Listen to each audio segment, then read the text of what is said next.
Itu Safarudin. Kita tengok sama tak? Safarudin. Safarudin. Pakai ni juga. Ya, kurang ni.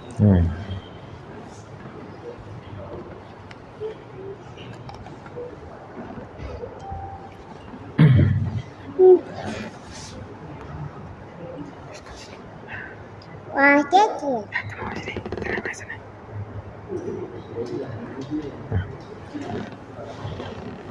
Kau makan sudah Ini jabatan peminta.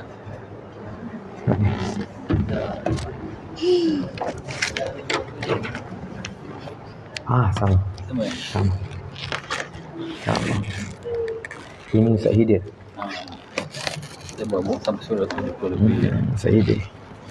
Sama ya? Yang ini ringkasan. Baik. Bismillahirrahmanirrahim. Assalamualaikum warahmatullahi taala wabarakatuh. Ya Nabi Mustafa Rasulullah sallallahu alaihi wasallam wa ala alihi wa sahbihi kiram al-Fatihah. A'udzubillahi minasyaitonir rajim. Bismillahirrahmanirrahim. Alhamdulillahirabbil alamin. Arrahmanir rahim maliki yaumiddin. Iyyaka na'budu wa iyyaka nasta'in. Ihdinas siratal mustaqim siratal ladzina an'amta 'alaihim ghairil maghdubi 'alaihim waladdallin amin. Rabbi shrah li sadri wa yassir li amri wa hlul 'uqdatam min lisani yafqahu qawli amma ba'd. Yang saya hormati Tuan Pengurusi Masjid, Tuan Imam, Tuan Bilal, Jawatan Kuasa Masjid, tuan-tuan yang dirahmati Allah sekalian. InsyaAllah kita sambung lagi dalam pengajian kitab berkenaan dengan hukum hakam solat berjamaah. Tuan-tuan dirahmati Allah sekalian, walaupun kat sini katanya ada yang dibuka oleh Ustaz Pak Udin berkenaan dengan taklimatuz ziyarat yang anah, yang itu kitab asal tu. Jadi kitab itu yang telah dibuat oleh Ustaz Muhammad Khidir. Kalau di sini memang ada nama dia. Ini memang saya belajar memang di Kampung Melayu Majidi. Masa tu tahun 2012 hingga 2012 saya belajar. Baik tuan-tuan yang dirahmati Allah sekalian, kita berdiskusi berkenaan dengan ilmu sembahyang berjamaah ini bukan pasal tak tahu, tapi kadang-kadang terlupa.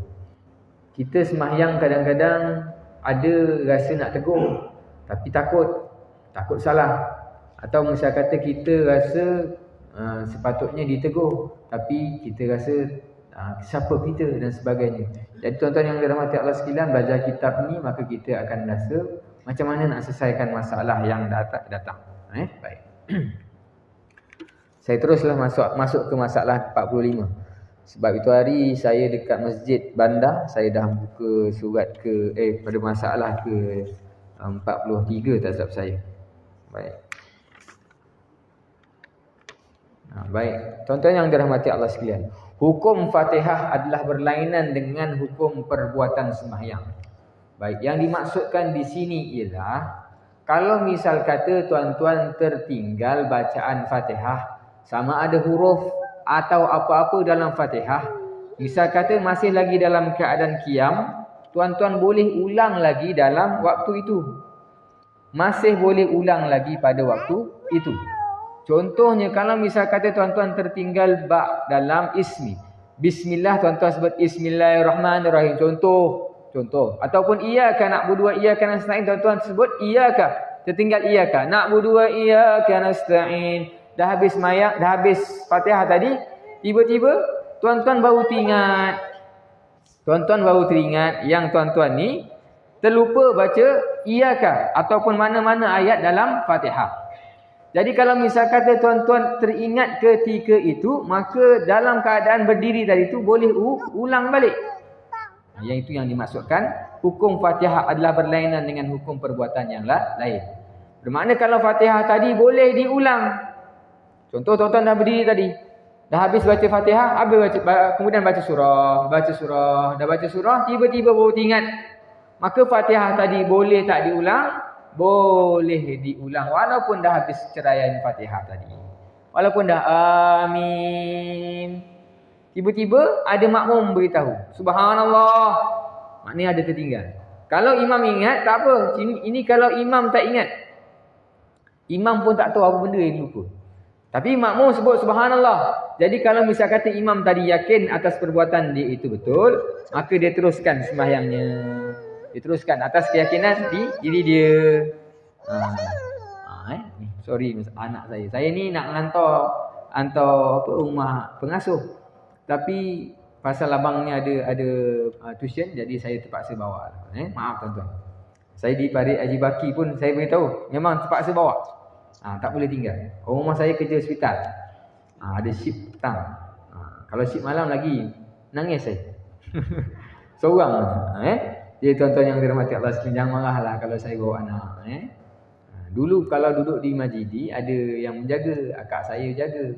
Ni saya dekat sini, saya dah tak ada siapa kecuali pengasuh. Pengasuh malam pula, dia ada kira-kira dia. Jadi kira-kira banyak, kalau 3 orang dah 100 orang banyak. Satu malam. Jadi saya tak apalah, saya tinggalkan. Ada tadi tuition, yang ini saya terpaksa bawa. Ya tuan-tuan yang dirahmati Allah sekalian. Ulang sebalik semua. Ini cerita kalau misal kata Fatihah. Fatihah yang tadi boleh diulang pada ketika itu. Tapi kalau misal kata tertinggal pada perbuatan, contohnya tuan-tuan tertinggal rokok. Makmum tertinggal rokok, makmum bedalnya sujud. Allahu Akbar. Okey. Tertinggal pada perbuatan. Baik, tuan-tuan kena lihat. Contoh ni solat subuh. Makmum terlalu khusyuk. Khusyuk sangat. Allah, imam dah rokok tapi dia tak rokok, dia sujud. Allahu Akbar. Diingatkan hari itu hari Jumaat ada surah sajdah. Ada ayat sajdah. Jadi dia sujud. Tiba-tiba kawan sebelah dia gesel kakinya. Gesel. Dia pun terkejut. Rupanya bukan sujud, rokok. Jadi dia bangun balik. Boleh tak bangun balik? Boleh. Ingat saya sebut boleh. Pasal apa? Mengikut imam itu adalah wajib. Walaupun awal-awal kata di sini perbuatan sembahyang tadi tak sama dengan keadaan Fatihah. Kalau misal kata yang tinggal tadi imam tertinggal. Imam ke bedalnya sujud. Boleh bangun balik? Boleh juga. Boleh bangun balik. Atas keyakinan. Memang salah ni. Tapi kalau misal katalah ketika itu memang dia rasa dah dia betul, sangkaan dia betul. Dia pun sujud. Duduk di antara sujud. Sedangkan ketika itu rokok, jadi biarkan imam kita sembahyang sendirian dengan niat mufarakah. Saya keluar daripada imam. Saya tak nak ikut imam. Saya nak berpisah dengan imam. Itu maksud dia. Yang dimaksudkan dengan mufarakah. Ketahuilah bahawa hukum Fatihah itu menyalahi ia dengan hukum perbuatan sembahyang dengan 2 wajah. Salah satunya jika syak seseorang sembahyang sebelum selesai daripada bacaan Fatihahnya pada meninggalkan satu huruf sekalipun daripada awalnya, maka wajiblah ia memulakan bacanya semula sekalipun panjang serayanya.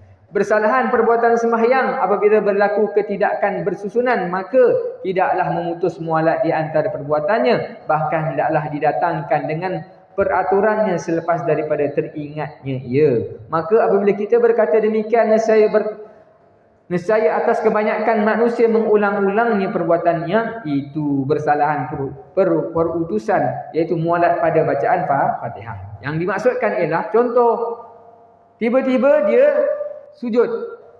Padahal perbuatan yang betul adalah rokok. Sebab baca Fatihah sepatutnya rokok, tapi dia bedalnya sujud. Tiba-tiba dia baru teringat yang dia salah. Dia bangun balik. Bangun balik sembahyang, qiyam balik. Qiyam baca Fatihah balik. Kemudian dia rokok. Kemudian dia qiyam balik. Rupa-rupanya dalam keadaan dia membaca Fatihah, tak baca Fatihah. Dia lupa baca Fatihah. Dia bedal rokok. Time rokok baru teringat, tak baca lagi Fatihah. Dia bangun balik. Ini perbuatan yang fasid. Rosak sembahyang ni. Jangan batalkan sembahyang. Jangan batalkan sembahyang. Anggap rakaat tadi tidak dikira. Baik. Tuan-tuan yang dirahmati Allah sekalian. Macam mana? Teruskan susunannya. Contoh tadi kalau misal kata dah rokok, teruskan saja. Rokok, iktidal, sujud, kemudian duduk di antara sujud, kemudian sujud yang kedua, kemudian bangun balik. Ketika itu kalau misal kata ada yang berdiri lagi, kekal, makmum masih lagi berdiri. Makmum tahu imam ni makan Panadol lebih ni. Rokok, kemudian bukan iktidal, dia baca Fatihah balik. Dia rokok balik. Imam ni baca apa mungkin Terlebih dos. Contoh. Jadi kalau misal kata dalam perbuatan begini, makmum dalam keadaan berjaga-jaga, tunggu boleh, ikut jangan. Salah perbuatannya. Ingat perbuatan imam tadi salah, jangan ikut. Kita tunggu saja atau mufarakah. Kalau misal kata ada yang tunggu, kalau yang tunggu tadi, rakaat yang pertama bagi imam tadi tidak dikira. Kemudian rakaat yang kedua bagi imam tadi adalah bagi imam. Imam menyangkanya masih lagi rakaat kedua. Tuan-tuan masih lagi rakaat pertama. Nanti pada rakaat yang kedua bagi imam, tuan-tuan rakaat pertama, imam akan duduk tahiyat awal. Tuan-tuan jangan duduk tahiyat awal. Tuan-tuan kena bangun tunggu imam dalam keadaan qiyam. Imam tahiyat awal pada sangkaan dia rakaat tadi rakaat pertama. Sedangkan rakaat tadi tidak boleh dikira pasal rakaat tadi fasid, rosak.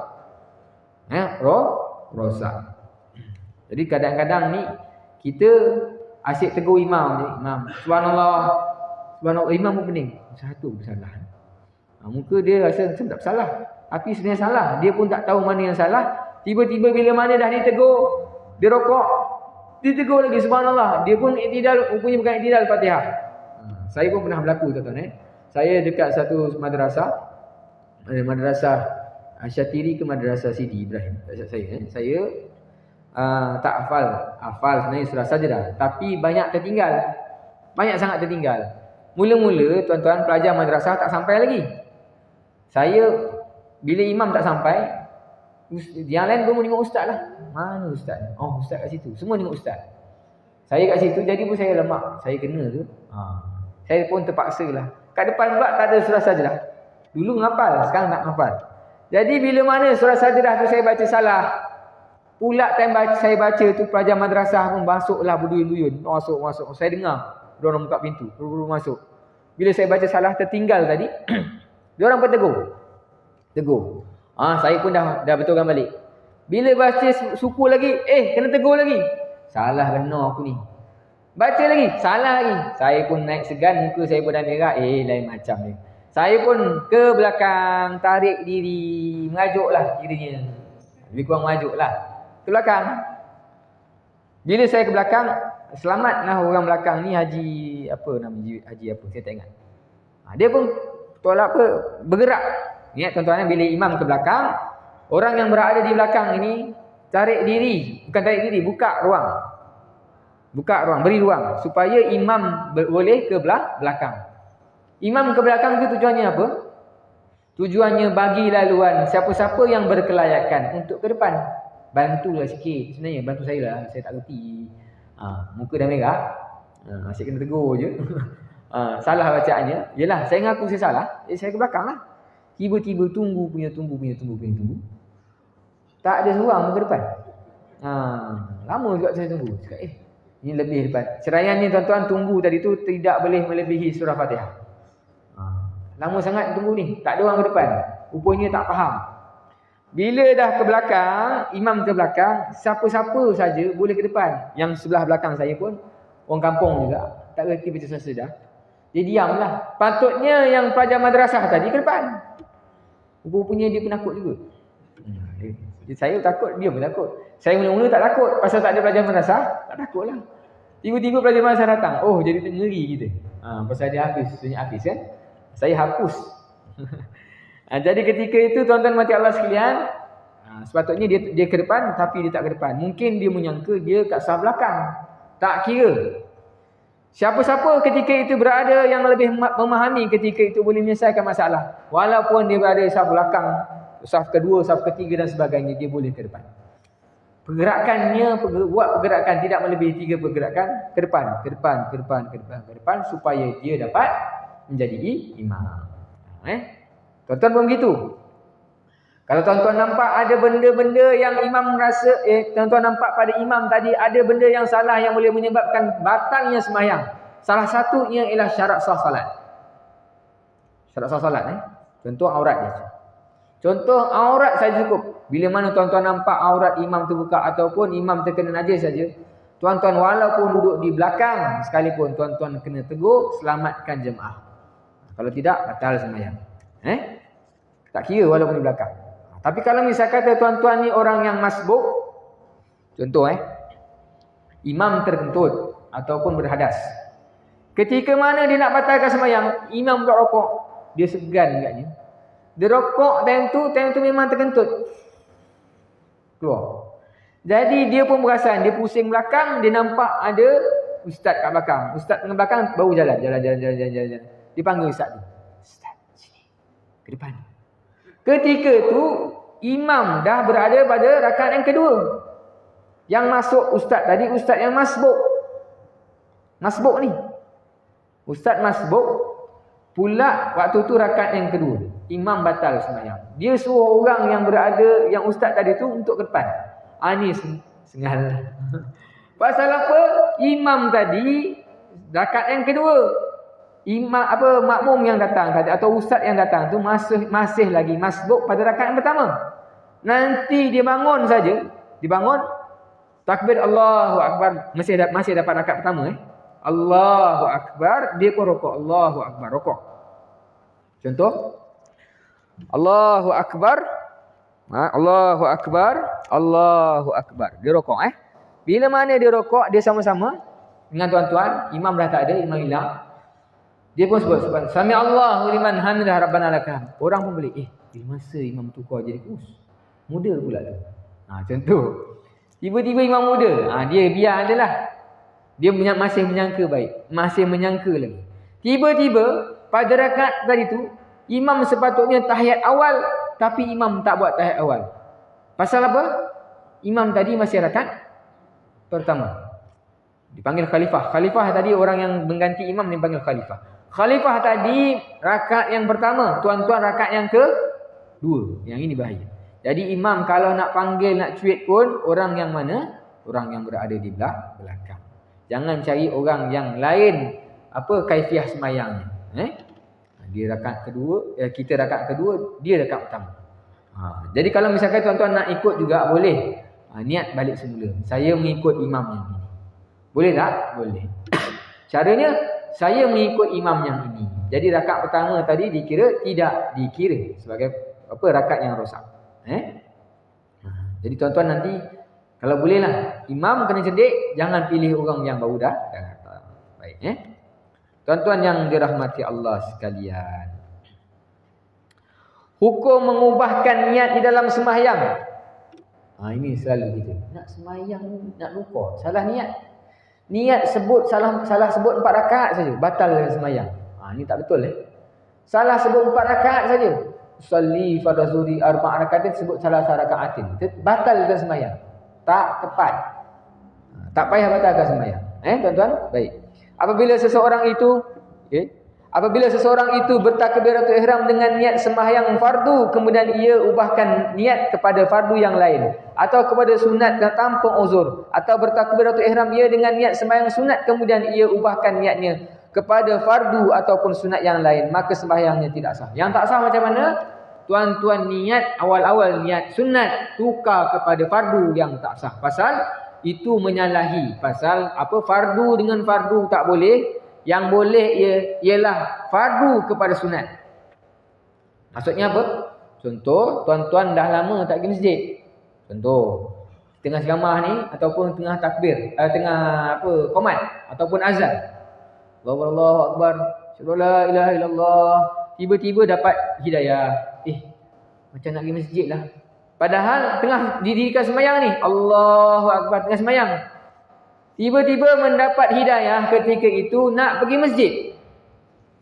Dapat hidayah, nak ke masjid lah. Tantang esok aku mati ni. Contoh. Dia rasa dapat hidayah, dia mungkin keesokan ni mati, dia rasa nak pergi masjid. Ketika itu dia dah niat solat maghrib dah. Ataupun solat apa-apa dah, solat fardu ketika itu. Boleh tak tukar niat? Boleh. Syaratnya tukar kepada niat sunnah. Saya solat sunat mutlak. Tak tahu nak solat niat apa.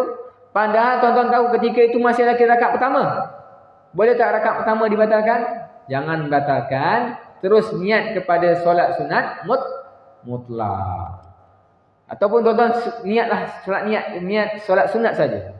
Ya Allah, dalam hati ya Allah, aku tukarkan dengan solat sunat. Jadi ketika itu masih lagi rakaat pertama, buat macam biasa sampai ke tahiyat awal dan terus ganti kepada tahiyat akhir dan bagi salam. Baik, begini. Dan batal maka apabila ia bertakbiratul ihram dengan sembahyang fardu dengan bersendirian, iaitu munfarid, kemudian diqamatkan untuk sembahyang jamaah, maka ia ubahkan niat di dalam hatinya kepada sembahyang sunat dan memberi salam ia daripada selesai 2 rakaat. Nescaya haruslah hukumnya seperti mana dinasahkan dalam oleh Imam Syafi'i rahimahullahu taala anhu. Yang saya sebut tadilah, maka caranya ialah tuan-tuan begitu. Terus niat sunat saja. Awal-awal solat fardu, terus niat sunat. Saya pernah solat asar kat Johor Bahru, satu tempat surau. Saya tunggu solat asar ni lama sangat, tak ada orang sembahyang.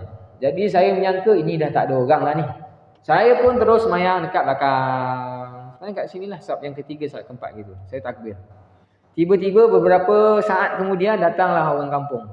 Sikit naik motor, terus masuk qamat. Saya cakap, orang ni tengah nak semayang berjamaah. Oh, lambat rupanya. Tuan-tuan, kalau pergi Indonesia pun sama. Orang Indonesia akan semayang asar lewat sampai pukul 6. Saya pernah tanya, apa Kiai Dusram ni? Kenapa orang kat sini semayang asar kok pukul 6 lebih? Pukul 5 lebih, pukul 6 gitu lah. Saya tengok masa tu. Memang dah nak ujung-ujung maghrib. Dia solat berjamaah tadi. Betul Kiai Idrus kata apa? Ustaz, kalau misal kata kita tak menggalakkan orang solat berjamaah, jadi orang nanti bertani terus tanpa solat.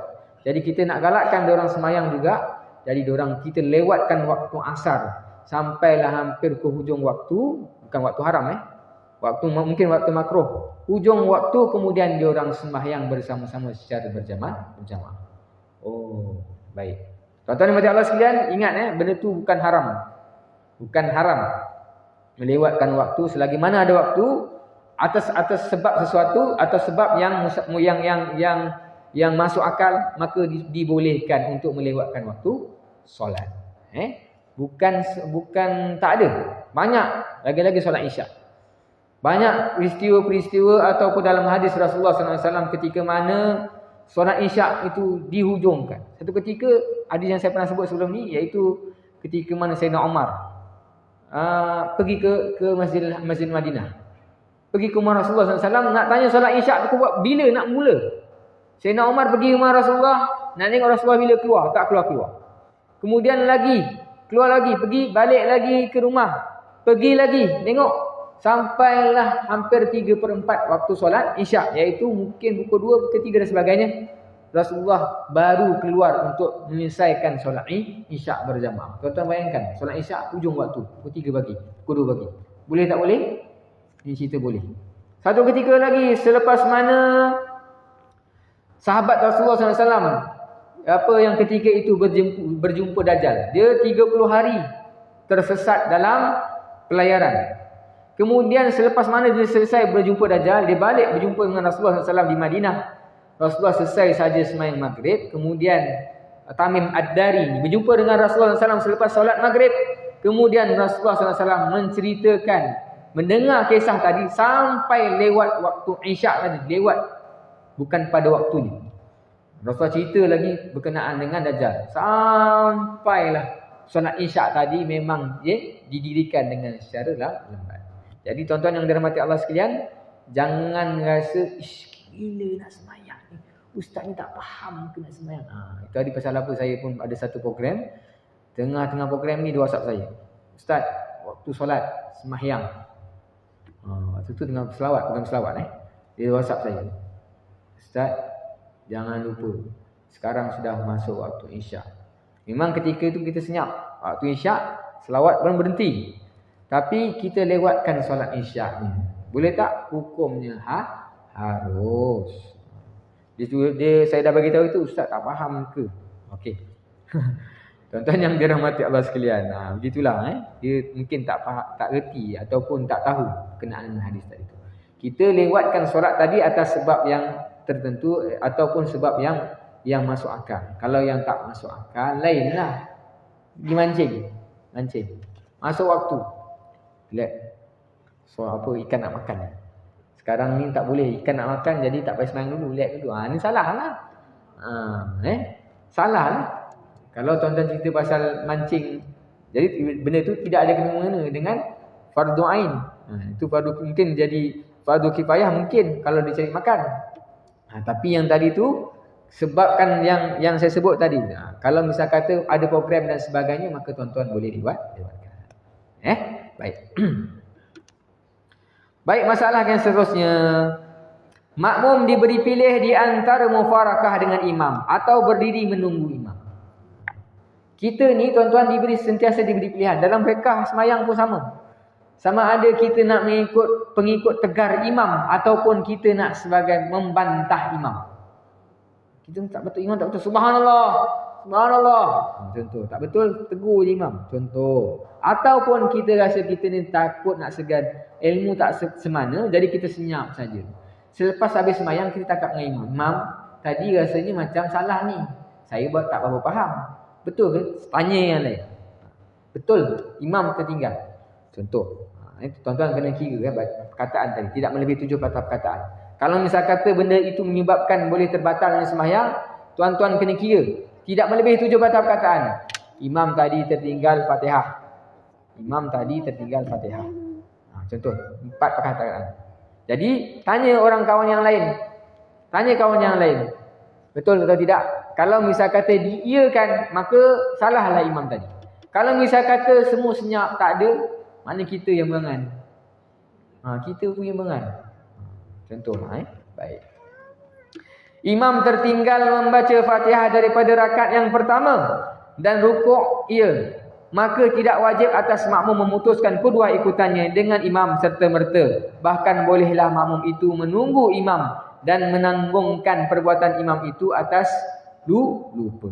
Kalau misal katalah tuan-tuan tahu surah yang patut dibaca pada rakaat pertama mesti Fatihah, tiba-tiba imam senyap. Tuan-tuan kenal imam, syaratnya tuan-tuan kenal imam. Kalau tak kenal, jangan terus mufarakah.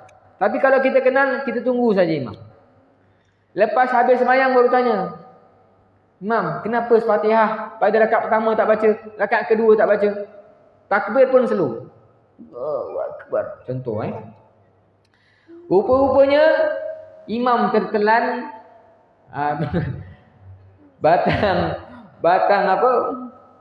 batang jagung. Imam tertelan batang jagung. Bila tertelan batang jagung, sakit tekaknya. Bila dia nak baca Fatihah, suara Doraemon keluar. Bismillahirrahmanirrahim. Contoh. Tertukar bahasa. Bila mana dia baca Bismillahirrahmanirrahim, takut orang terbahak. Orang terbahak tengah sembahyang. Jadi hukumnya harus dibolehkan untuk imam tadi senyap.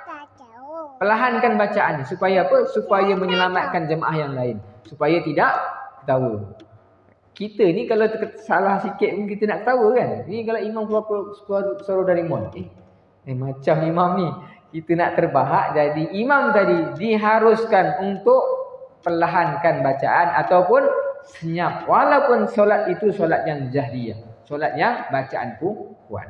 Syaratnya tuan-tuan kenal imam. Oh, imam ni bukan orang ummi. Imam ni pandai baca. Jadi tak salah untuk tuan-tuan teruskan bersama-sama dengan imam. Tapi kalau misal kata tuan-tuan tak kenal imam, tuan-tuan pergi tempat lain, tiba-tiba imam senyap. Pada solat maghrib ni kenapa imam senyap? Tiba-tiba terus rokok. Lain macam. Kita terus baca Fatihah geran sendiri, baca sendiri, kemudian kita niat mufarakah. Kita kena niat mufarakah bagi tak kenal imam. Bagi jemaah yang kenal imam, teruskan sembahyang bersama-sama dengan imam. Maka tidak wajib atas makmum memutuskan keduanya. Pasal apa? Pasal dia kenal imam ataupun dia tanggung imam tu atas lupa. Jadi tunggu boleh, mufarakah boleh.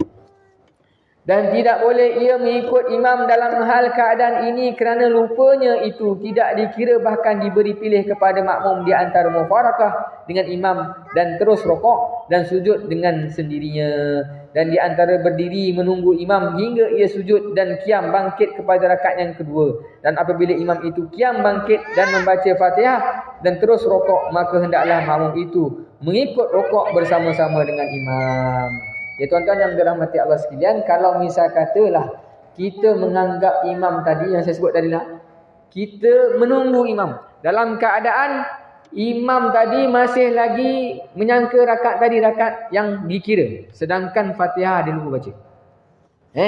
Kemudian kita tunggu. Kita tunggu saja. Tunggu sampai imam bangun balik pada rakaat yang kedua. Pada ketika itu tiba-tiba imam baca Fatihah pula. Oh, confirm. Rakaat tadi imam senyap pada bacaan Fatihah dia. Jadi tuan-tuan tak boleh ikut imam yang ini. Kalau misal kata rakaat kedua pun dia senyap, jadi tuan-tuan tak boleh ikut dia.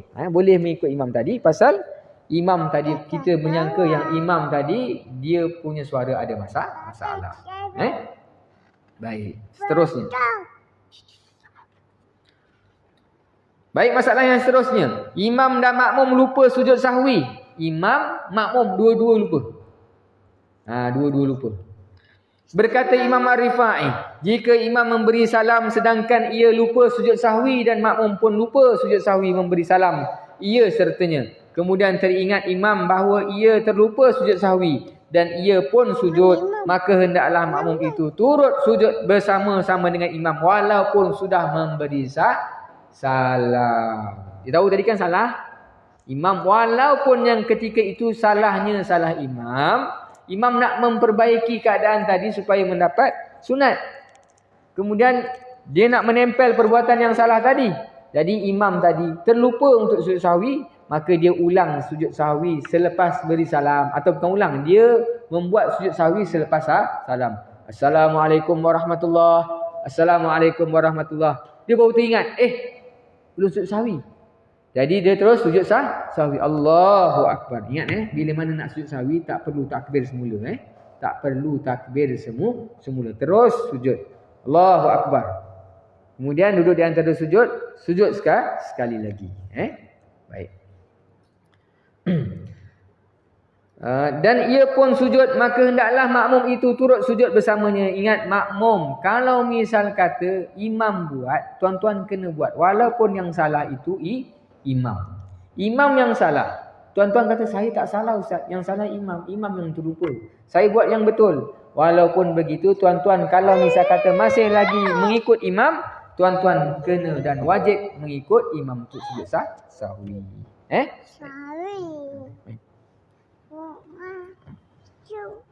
Baik.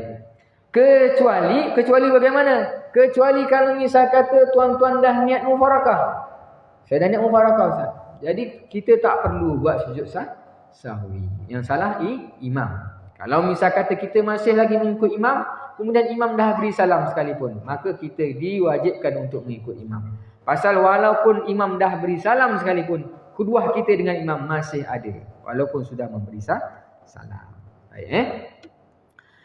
Dan jika makmum itu mengikut memberi salam dan teringat ia bagi sujud sahwi itu, kemudian imam kembali sujud sahwi, maka makmum janganlah mengikutinya kerana takut bersalahan dengan imam, kerana imam itu mengandungi putus keduanya. Sekiranya dengan imam itu jelaslah bahawa kekal keduanya. Kalau misal katalah tuan-tuan rasa imam tak ada salah, tiba-tiba imam sujud. Contoh, kalau misal kata ketika itu tuan-tuan kata mesti imam tak ada salah langsung, tiba-tiba imam sujud. Dia sujud. Macam mana tuan-tuan nak ikut tak? Kena sujud. Kecuali imam dah beri salam. Kalau misal kata belum beri salam, tiba-tiba imam sujud, kita tahu dah memang tak ada kesilapan imam buat, tiba-tiba imam sujud sahwi juga. Semua wajib ikut. Kecuali misal kata imam dah beri salam, Assalamualaikum warahmatullahi, Assalamualaikum warahmatullahi, kita telik itu memang tak ada salah kan. Tiba-tiba selepas beri salam imam pun sujud balik. Allahu Akbar. Imam sujud. Imam sujud balik. Tuan-tuan jangan ikut ketika itu. Pasal kita dah tahu tidak ada kesilapan. Kenapa imam sujud? Kecuali dah beri salam. Kalau tak beri salam lagi imam sujud sahwi, kena ikut imam. Baik. Itu beza tuan-tuan. Sama ada dah beri salam ataupun belum beri salam. Seterusnya, masalah ke-52, takbiratul ihram yang pertama masuk dalam sembahyang dan yang kedua keluar daripadanya dan yang ketiga masuk semula-semula. Ini jenis takbir banyak kali. Allahu Akbar. Turun. Saya tahu setiap masjid mesti ada. Allahu Akbar. Batalkan balik. Allahu Akbar. Masuk balik dan sebagainya. Tuan-tuan hati-hati. Jika bertakbiratul ihram imam sebagai takbiratul ihram kemudian bertakbir lagi ia sebagai takbir ihram juga, maka batallah sembahyangnya. Dan tidak harus, yakni tidak boleh makmum mengikutinya pada sembahyang itu. Ini imam. Makmum pun sama hukum bagi makmum tadi. Kalau misal kata dah takbir Allahu Akbar, kalau misal kata benda tadi itu benda yang remeh, 4 rakaat tak sebut ataupun tersebut salah apa sebut? Tersalah sebut fardu dengan qada dan sebagainya, itu tak mengapa.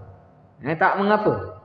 Kalau misalkan tuan-tuan dah ta'yinkan ini saya sebenarnya nak sebut dalam hati memang tahu dah ini nak buat fardu, tetapi tersebut fardu tak sebut fardu, tersebut apa nama ni qada, sebutan yang salah. Sedangkan niat yang betul nak sebut fardu, tapi lafaznya salah. Sembahyangnya sah tak sah?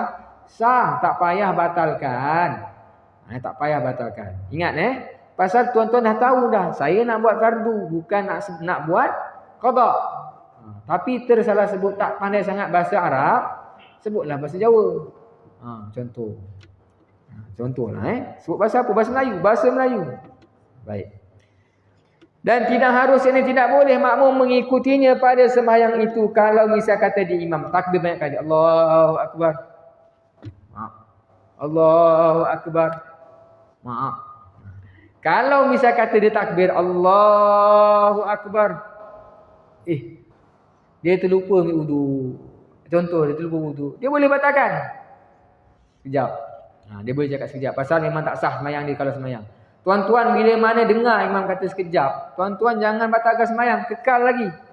Allahu Akbar. Dia boleh ingat, belum wuduk lah. Kalau jangan mandi wajib, jangan lama. Mandi wajib lama. Jadi kalau misal kata tak wuduk, boleh batalkan, boleh terus jangan wuduk. Sekejap.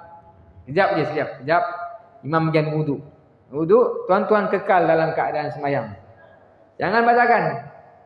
Kalau imam pula mandi wajib macam mana Ustaz? Teruskan sajalah sembahyang. Yang tak sah siapa? Imam saja. Makmum sah tak?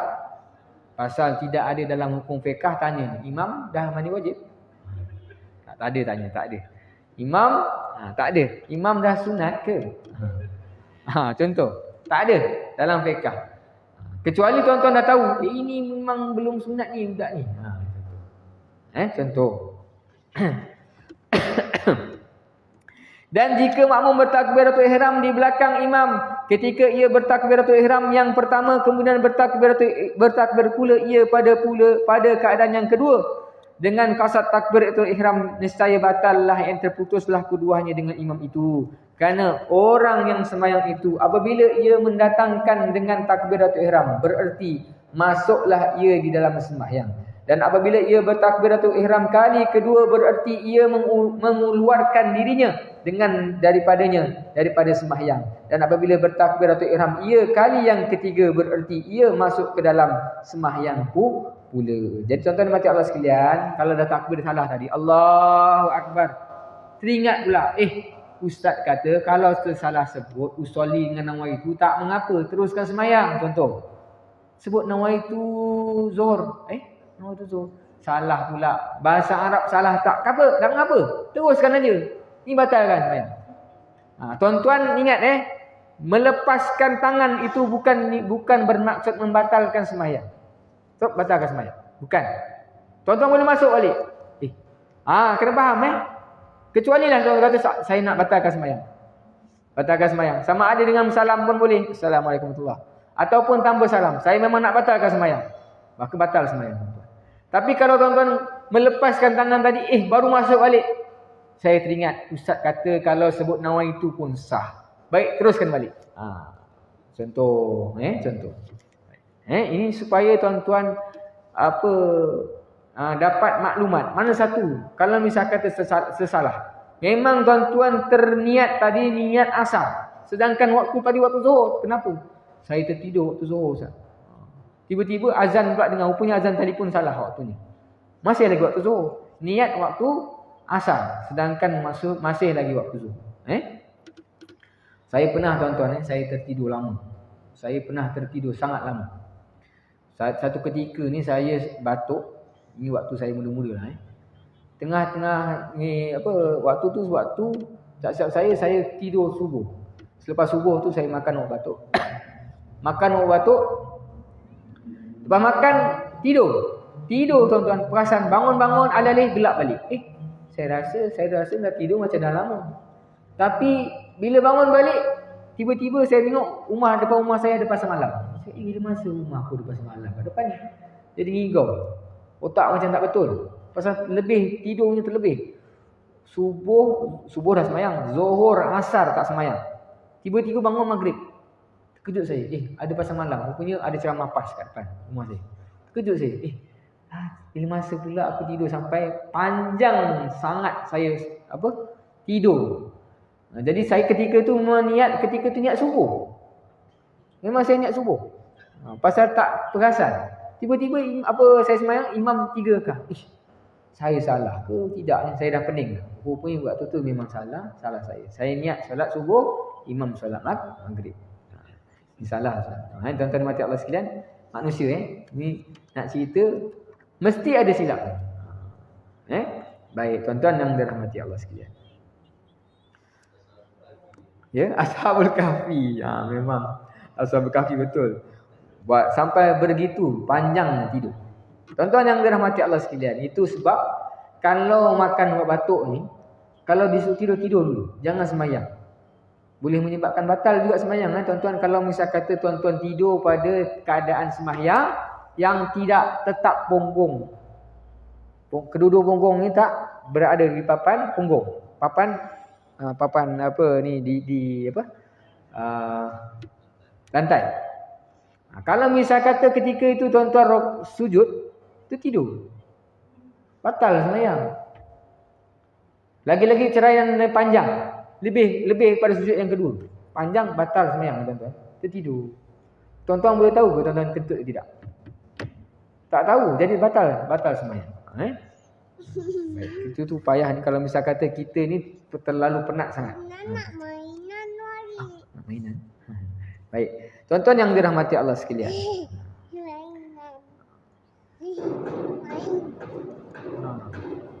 Saya akan bunyi kompang ada orang kahwin. Kejut saya. Baik. Azan dulu. Azan.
اللهم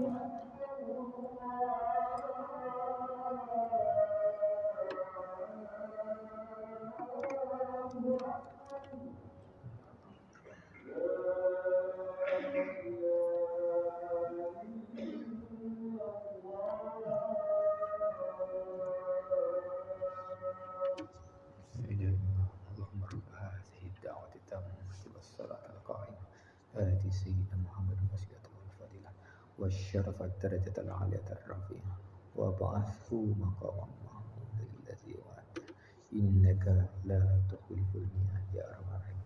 Sambung sedikit lagi tuan-tuan berkenaan dengan masih lagi dalam keadaan Fatihah. Baik. Sunat membaca amin selepas selesai membaca surah Baqarah, dan sunat ditambah dengan doa sebelumnya dan selepasnya. Dan juga disunatkan membaca Rabbi Fili sebelum membaca amin. Tadi saya dengar seorang hamba Allah setelah saya sembahyang disebut Rabbi Fili. Jadi tuan-tuan dimati Allah sekalian, bila mana tuan-tuan sebelum ghairil maghdubi alaihim waladdallin.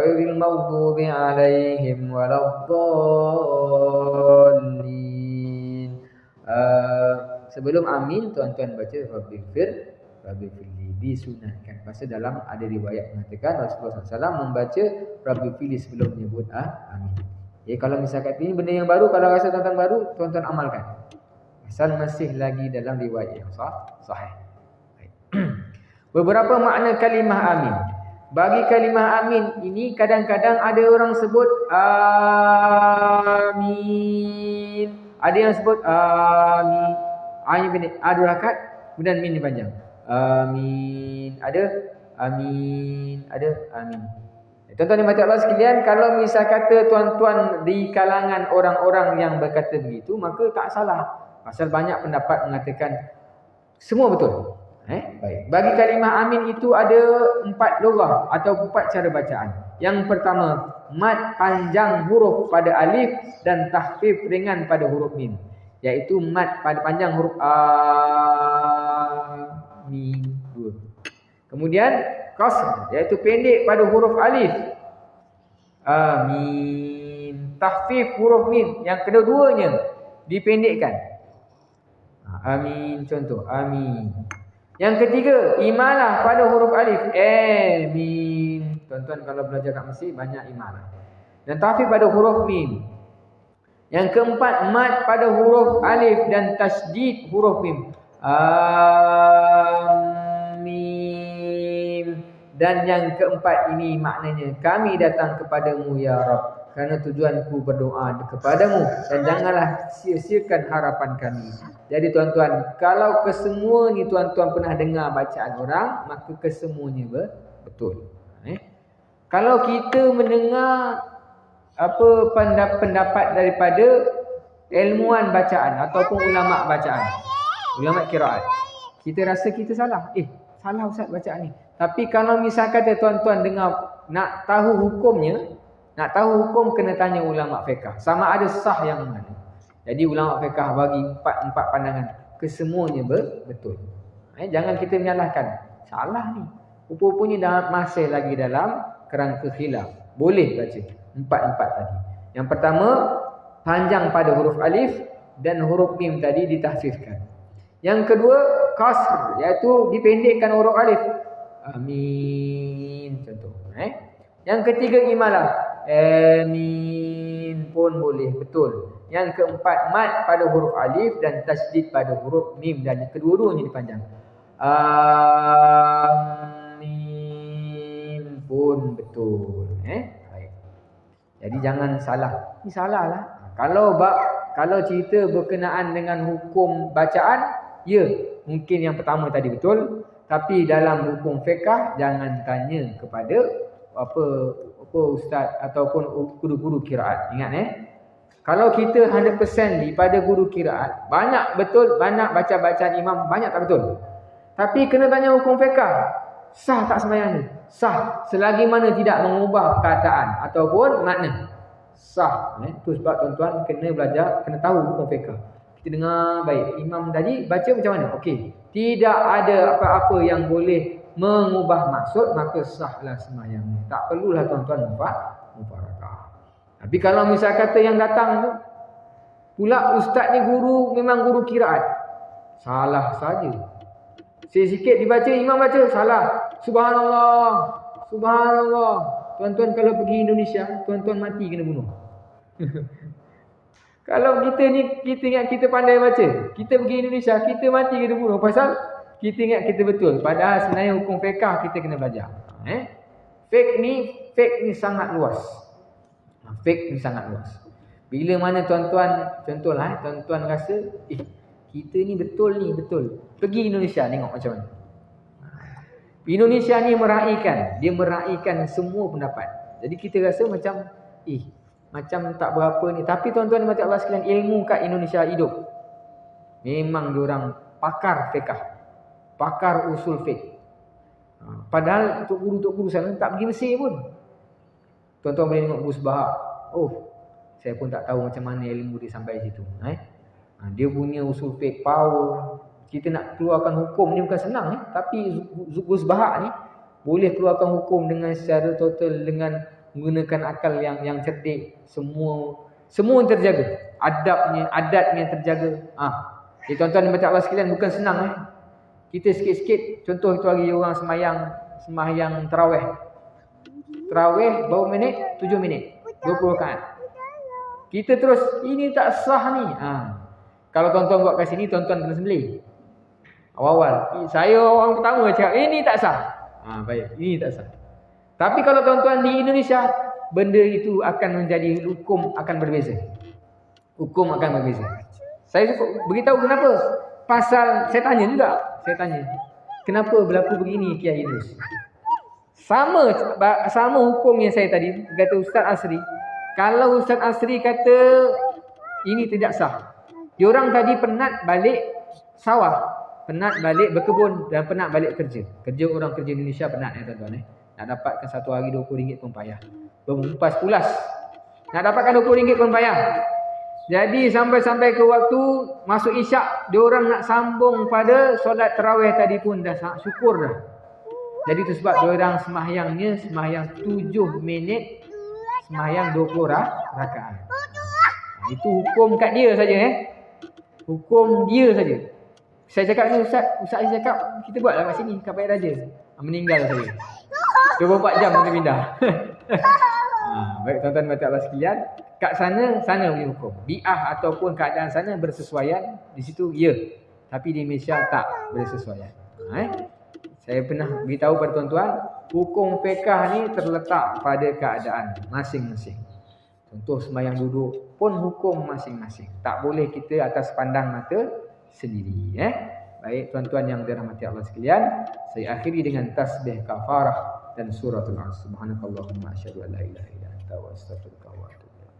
Bismillahirrahmanirrahim. Sekian saja daripada saya mohon maaf sekiranya ada gangguan sedikit daripada anak saya ni. Saya mohon maaf dan assalamualaikum warahmatullahi taala wabarakatuh. Medina.